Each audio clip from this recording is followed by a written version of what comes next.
Welcome to This Week in East Brunswick. This week, several exciting events took place in East Brunswick. Friday, a fire interrupted the daily routine at the high school. The Friends of the Library's annual book sale got off to a successful start. And safety was the focus of a local awards ceremony. All of these stories and much more coming up on This Week in East Brunswick. But first, Channel 8's program schedule for next week. Monday morning at 10, Lenore Kulik works on interval training on Look Great, Feel Great. At 10:30, it's Stories from the Library for preschoolers. Tuesday evening includes In Print at 7 o'clock, and at 7:30, learn about the dangers of rabies with Animal Control Officer Mike Mansfield. Dolly Vasta goes to the movies with Home News movie critic Andy Seiler on For Art's Sake. That's Wednesday evening at 7:30, and at 8 o'clock, tune into The Arts, a program produced by the Middlesex County Cultural and Heritage Commission. Thursday, This Week in East Brunswick runs again at 7 and 8, and at 7:30, Sandy Landman tours the East Brunswick Group Home on EB People. Watch Channel 8 on Saturday from 9 in the morning until noon for programs you might have missed during the week. Students and staff at the East Brunswick High School were surprised that Friday's fire alarms were signaling a real fire. The fire broke out just after classes had started and resulted in the evacuation of over 1,600 students and 200 staff members. According to officials, the fire started in the ceiling above the locker rooms and was contained in that area near the gymnasium. Amy Fisher, Director of Community Relations, spoke to School Superintendent John Kopko and Principal Charles King. Hi, I'm Amy Fisher. I'm Director of Community Relations. I'm at East Brunswick High School this morning with Dr. John Kopko, our superintendent. There's been a fire here. Dr. Kopko, when did you first find out about it? Amy, it was a little past 8 o'clock this morning when I received a call from our central office that there was a fire that was contained in the gym area of the high school building. And I was immediately contacted also by our high school principal, Mr. King, who informed me of the same situation and let us know that they had just evacuated the building of all of the students. The students were outside the building. What we then did is immediately call our bus companies to have the buses sent up so we at least could keep the students warm and in a contained and orderly environment. So that was most important to us at that point. The police and the fire department have been extremely cooperative in being on the scene very quickly, being very responsive. I think our teaching staff has been excellent. They've all gone out of their way to help and assist. And you know, one thing I really have to do is really congratulate our students here at East Brunswick High School, because a situation like this can become really sensitive. And the youngsters really behaved in an orderly and mature manner, and you know, I applaud them. They did a great job. Here's Mr. Charles King, the principal of the high school. Do you know the extent of the damage? We don't know the full extent at this point, but there is damage to the outer locker area, the men's room and the ladies' room that are used for when athletic events are on. At the time, both the boys' room on that side was locked, and it's not in use during the normal school day. There is some damage up into the rafters. They had to cut into the roof in 2 places to get in at the fire to extinguish it.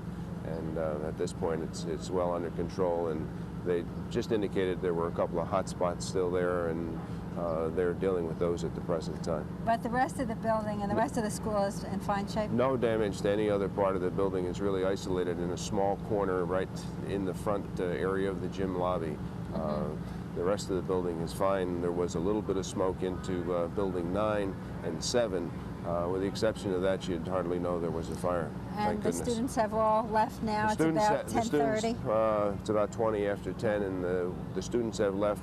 There were some students that had personal belongings in the girls' locker room. As of this point, we have a staff member going in and taking some of those items out and giving them to the girls.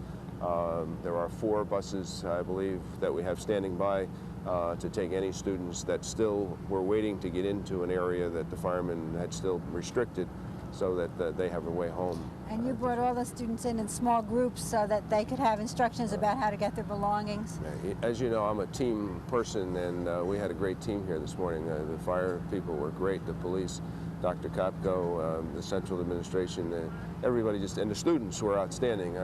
Dr. Kopko, I know, has commented on that, but my impression, they just, you have 1,600 students that are nervous and excited, and they want to, but to a person, they were outstanding, and they gave us their complete cooperation. Staff as well.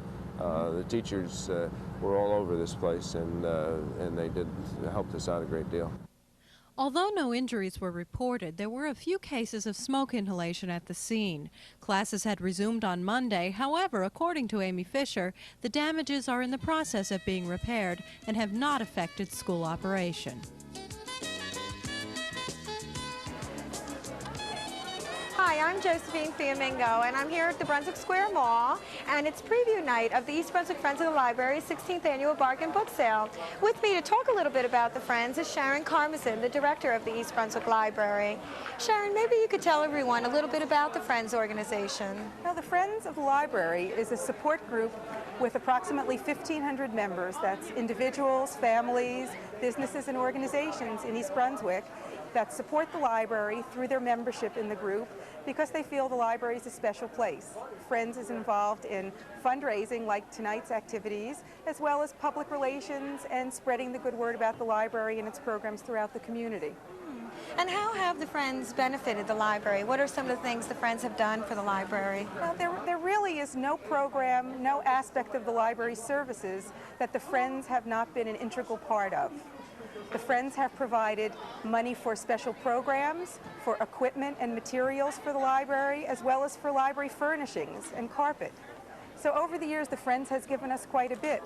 Anyone walking around the library would see many, many plaques for individual gifts provided, everything from a number of very expensive computers to microfiche and microfilm reader printers in the reference department, to the provision of children's furnishings, children's programming. In Media Services Department, they initiated the Nintendo collection this year. They've provided computers for public use, and many, many services more than that too. With me to discuss the sale is Hope Mulberg. She's one of the vice presidents that worked on the sale this year. Hope, how many people do you think are here tonight at preview night?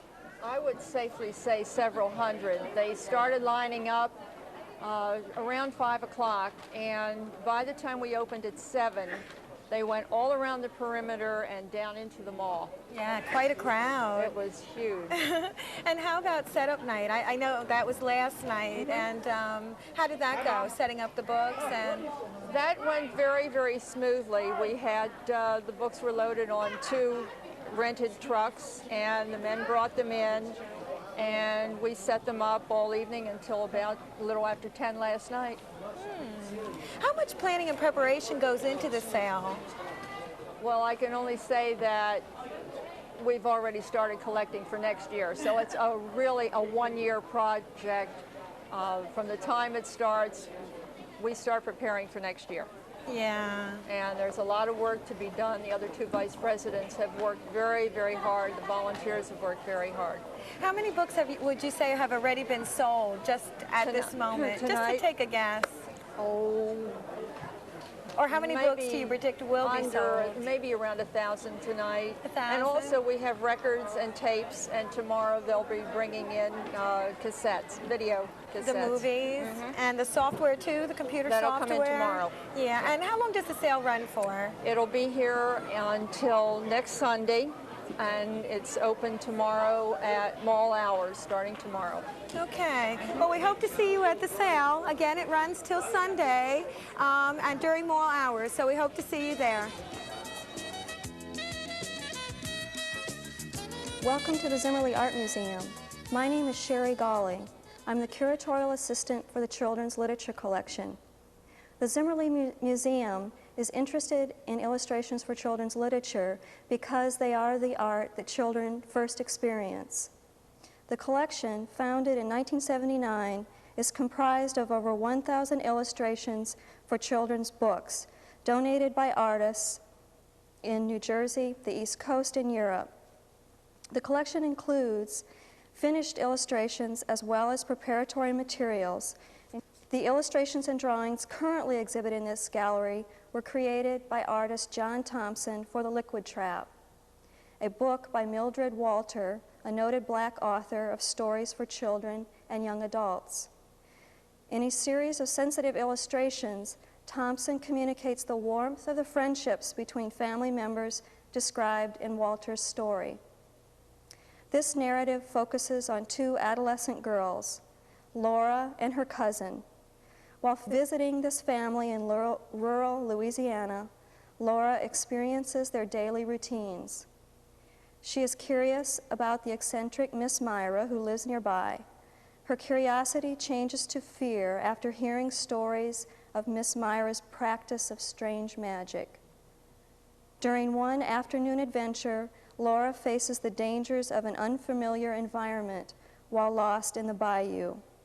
Consequently, she is compelled to accept the assistance of Miss Myra, whose unfamiliar habits create the impression that she has unusual powers and is all-knowing.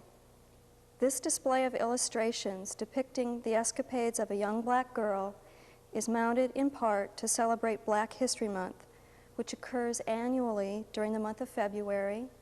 This exhibit will continue through the end of March. The artworks currently installed in this gallery include color photographs, page layouts, along with the many finished illustrations and the watercolor cover illustration for The Liquid Trap. In preparation for created illustrations for this book, the artist made photographs of several models posing for important scenes in the story. He then combined this photographic information with appropriate background detail, often modifying the poses or gestures slightly for the final composition. The exhibit changes several times each year. We invite you to visit the Zimmerli Art Museum. This month on 18, Stuart Davis visited the New York Sports Club in East Brunswick to speak with kids about their fitness routines. While he was there, he asked General Manager Phil Tumarello about the facility. The facility started out as 6 tennis courts, and the racquetball courts behind us were put in the club in 79. In 1980, I came on to the club as the fitness director, and we put in our fitness center. Since then, aerobics has become very popular, and we've added an aerobic studio.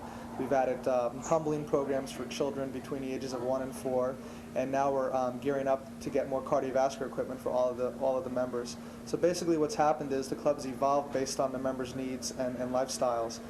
New York Sports Club purchased the club January 5th of this year. Now we're part of a chain of clubs, about 14 of them totally. And basically the commitment is pretty much the same commitment that the Health and Racket Club had, to service our members and to change as we need to change for the members' needs. Our memberships, as far as where they come from, the primary would be East Brunswick area. We do have a lot of commuters. We do have people from South, Plainsboro area, Princeton, Manalapan, Marlboro, all over the place, but majority of them are from East Brunswick. And everybody comes to the facility pretty much with different things in mind. Some are tennis only, some are racquetball, some are aerobics. But I think everybody belongs to a facility like this to pretty much enhance their lifestyle, maybe add some life to the years or some years to their life, whichever perspective they have. Hi, we're here at the Veterans of Foreign Wars, Post 133 in East Brunswick, at a Saftey Awards program. We are honoring about 16 people which we'll be giving awards to. We have 3 awards which are life-saving awards for 2 boys that saved a lady from a burning car and a nurse who saved a child from a drowning. And we'll be honoring our township, our police, our fire, our rescue squad, and citizens from East Brunswick Township. Marie saved a child from drowning, and I'm going to let you have her tell you her story. Well, I was out washing my car when my neighbor came calling for help. There was a boy who was under the water for a while, and my neighbor pulled him out of the pool and they called me. And being a nurse, I came and saw that he had no breath and no respirations, no heartbeat, and I began CPR. and with God and with everything else, he came back. And I really want everybody who has a pool and who have people in their homes to go out and get CPR. Get in touch with your local Red Cross or the American Heart Association, because you never know when you're going to need it. Other awards at the ceremony included another life-saving award given to John Rake and Jeff Stein. Awards in recognition of outstanding service were also given in honor of policemen, firemen, rescue squad workers, and township officials. I would like to thank the township this year, who had helped us greatly in doing our safety programs. We did Drive to Survive, we did drug abuse, missing children, we did safety in bicycle, home protection, fire, and I would like to thank our inspector for coming and doing our program for us. I'd like to thank the Sheriff's Department for sending down an investigator to do our drug and missing children's. This year is our second annual awards program, and we hope that we will be able to honor more in the future. This is Paul Hansen with this week's Money Tip. An adjustable rate mortgage is an agreement between a financial institution and a real estate buyer stipulating predetermined adjustments of the interest rate at special intervals. Mortgage payments are tied to some index outside the control of the bank, such as the interest rates on U.S. Treasury bills or the average national mortgage rate. Adjustments are made regularly, usually at intervals of 1, 3, or 5 years. In return for taking some of the risk of the rise in interest rates, borrowers get lower rates at the beginning of the ARM than they would have gotten if they had taken out a fixed-rate mortgage, whereas one who thinks rates will rise moderately, stay stable, or fall should choose an adjustable rate mortgage. This is Paul Hansen from You and Your Money with this week's Money Tip. Hi, I'm Essex Morris with the P.S.E.G E-Team Workshop Program. We've been talking about ways to help you save money and energy in the home. We've been talking about ways to help you keep the cold air out in the winter. But the same measures that we're discussing to help you be more comfortable in the winter can also apply during the summer months with the approach of spring coming. One of the programs that I mentioned in the first segment of the program was the attic insulation program. P.S.E.G will provide up to $750 worth of free attic insulation in the home to income-eligible customers. That's offered through the Community Action Program Agencies, otherwise known as CAPS. To find out more information on that, you can contact the Energy Conservation Center. That number is 1-800-854-4444 for further information. There's also another program that I'd like to briefly mention. That's the HEAT program, and that is a program that provides energy assistance for those who have medical needs. And to find out more information on that, you can also call the toll-free 800 number. That number again is 1-800-854-4444.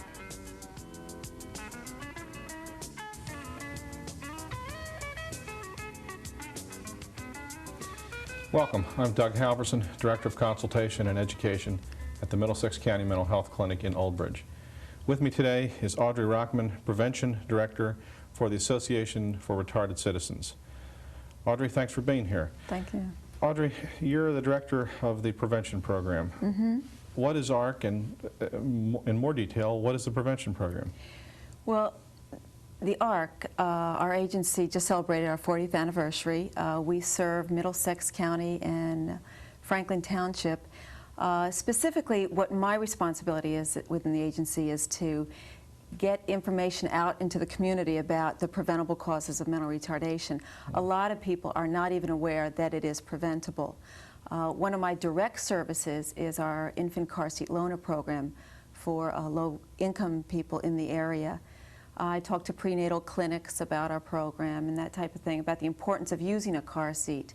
Other things I do, I go into high schools, talk about the causes such as smoking as it relates to low birth weight, which is a big problem. Unfortunately, it seems that women are increasing part of the smoking population. And also with the young people, I try to stress the danger of fetal alcohol syndrome. fetal alcohol effects, which is also on the rise, unfortunately. And alcohol-related birth defects, people will think that, you know, well, moderate drinking is okay, or that a binge drinking isn't going to do any damage. And it can do a lot of damage depending on the time during the pregnancy that happens. Another issue that I like to bring before the public in general is nutrition. Preconception nutrition is important, nutrition during the pregnancy, and then childhood nutrition, starting with breastfeeding and the importance of that. So what's kind of unique about you then is that you're really focusing on the preventable causes of retardation. Yeah. Audrey, thanks for being here. Thank you. I'm Doug Halverson. With me today has been Audrey Rockman, Prevention Director from the Association for Retarded Citizens. For further information about ARC generally or the prevention program in specific, you may call 821-1199, 821-1199. Audrey, thanks for being here. Thanks for watching.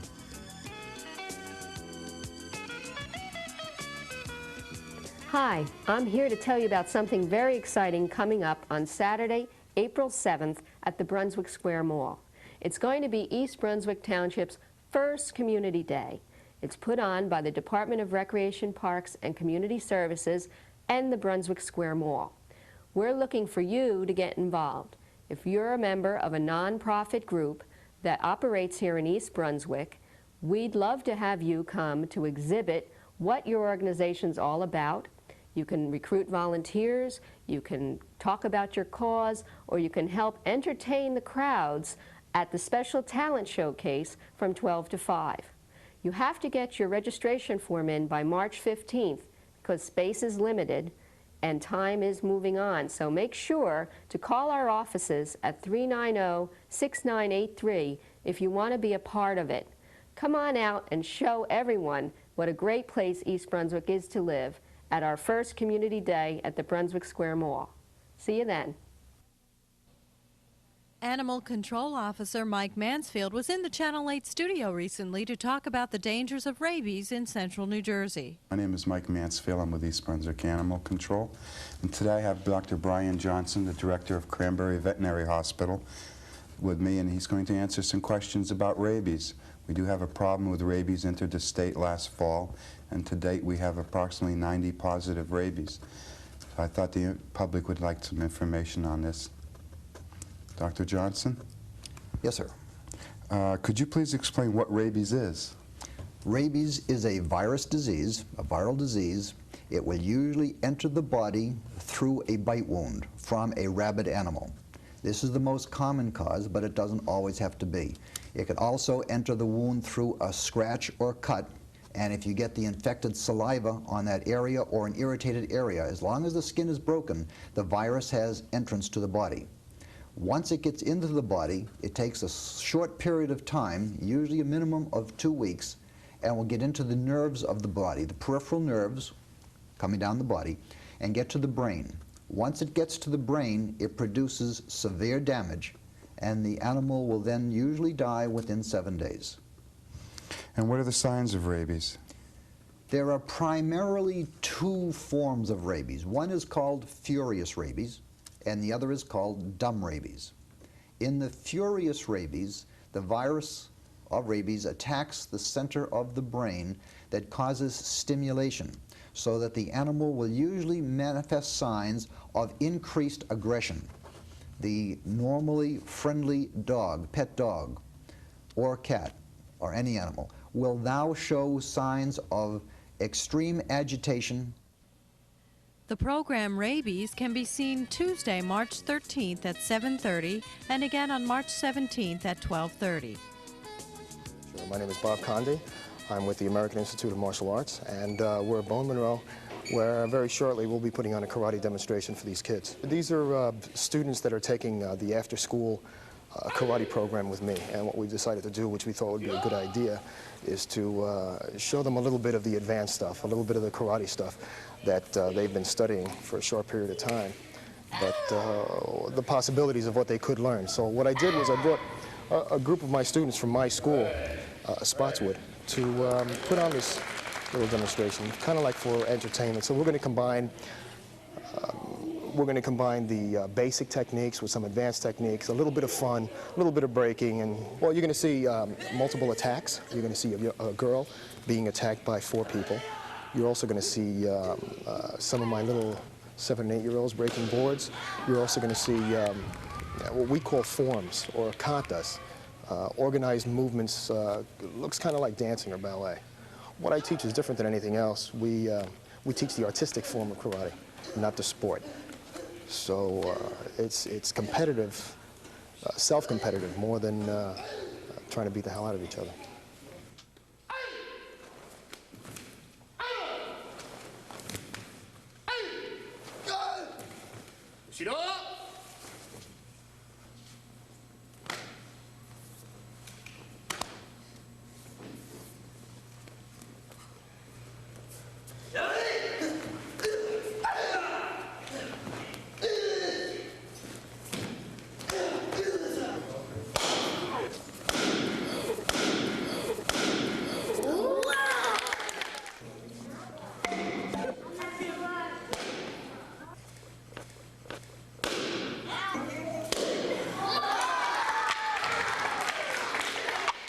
I've been doing this for about 28 years, and I get a real big kick out of it.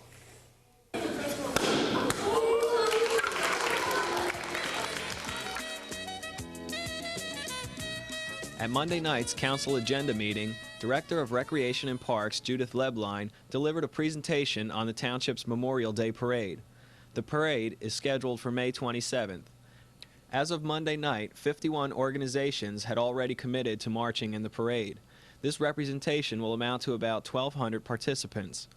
5 bands and 3 other musical attractions are among the groups planning to march.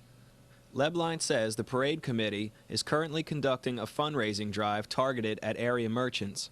For more information, contact Parade Chairman John Runyon at 390-6983. Also Monday, a special action meeting was held to discuss this year's Community Block Grant. The council voted to apply any funds received to the expansion of the Daisy Recreation Program. That's all for this week, and thanks for watching.